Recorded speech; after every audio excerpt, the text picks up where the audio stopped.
যদিও তুমি বলছো যে তুমি তা করো না, তবুও তোমার এক বা একাধিক অনুভূতি নেতিবাচক হয়ে গেছে। অবাঞ্ছিত অনুভূতি রাগ, বিরক্তি বা বিষণ্ণতা হতে পারে।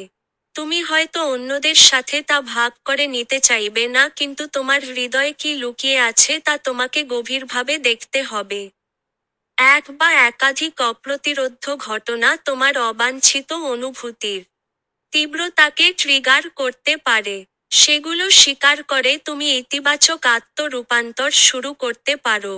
মনে রাখবেন যে একটি অবাঞ্ছিত অনুভূতি স্থায়ী হতে হবে না, কারণ তুমি কোন কিছু বা কারো প্রতি কেমন অনুভব করো তা সবসময় তোমার পছন্দ।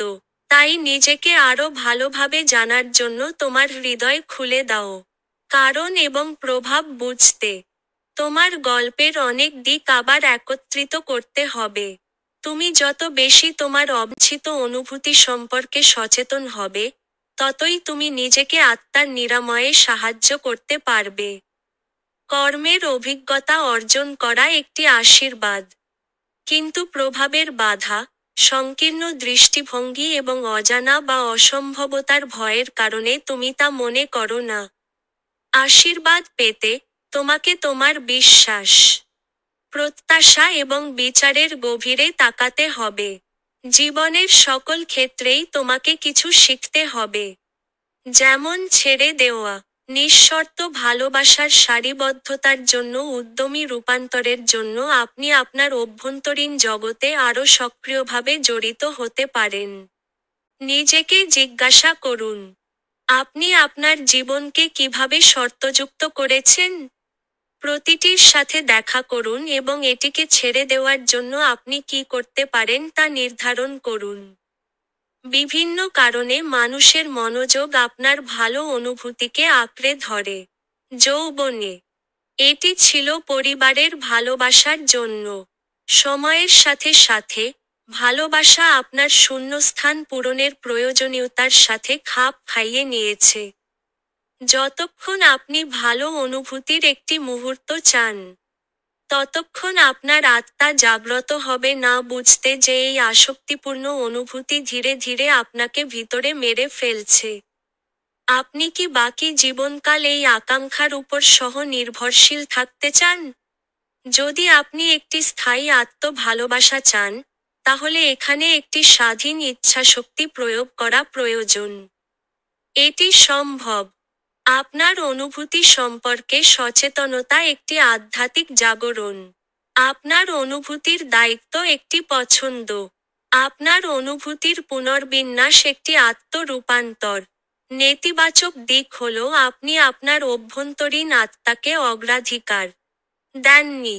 তার উপরে, আপনি নিজের ছাড়া অন্য কারো নন। তাই আপনার দৃঢ় বিশ্বাসী কাজকে প্রত্যাখ্যান করার জন্য আপনার অভ্যন্তরীণ শক্তি এবং সাহস প্রকাশ করুন। সবকিছুতেই শক্তি রয়েছে যার মধ্যে আপনিও আছেন।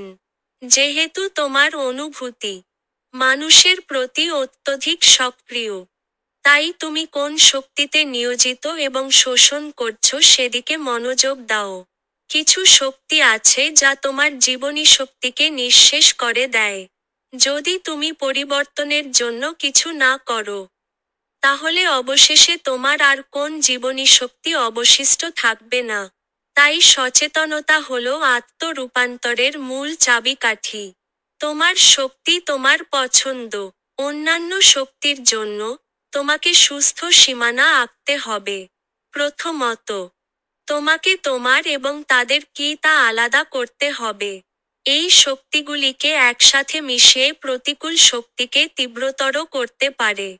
এই ক্ষেত্রে, ক্ষতি থেকে বিচ্ছিন্ন হওয়ার জন্য তোমাকে উভয়কেই মুক্ত করতে হবে, কারণ পছন্দটিকে আকর্ষণ করে। পরবর্তীতে যখন তুমি প্রতিকূল শক্তি থেকে দূরে থাকবে, তখন তুমি তা কম অনুভব করবে, কারণ তোমার আলোক শক্তি এটিকে বিচ্যুত করার জন্য প্রসারিত হচ্ছে। তুমি দিবাস্বপ্ন দেখো বা ঘুমের মধ্যে স্বপ্ন দেখো, এর তথ্য তোমার সম্পর্কে কিছু জানতে পারে, যেমন তোমার অতীত জীবন, কর্ম, অবচেতন এবং অমীমাংসিত বিষয়। আধ্যাত্মিক বার্তা এবং এমনকি অভ্যন্তরীণ নির্দেশনা তোমাকে পথ দেখাতে পারে। আত্মার নিরাময়ের জন্য তোমার অন্ধকারে আলো আনতে স্বপ্নের দৃশ্য ব্যবহার করা উচিত।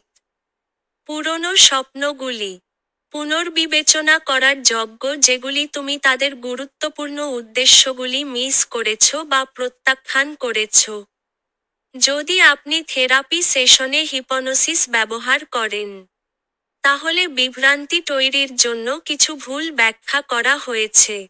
এই ক্ষেত্রে, সত্য খুঁজে বের করার জন্য আপনাকে নিজের উপর নির্ভর করতে হবে।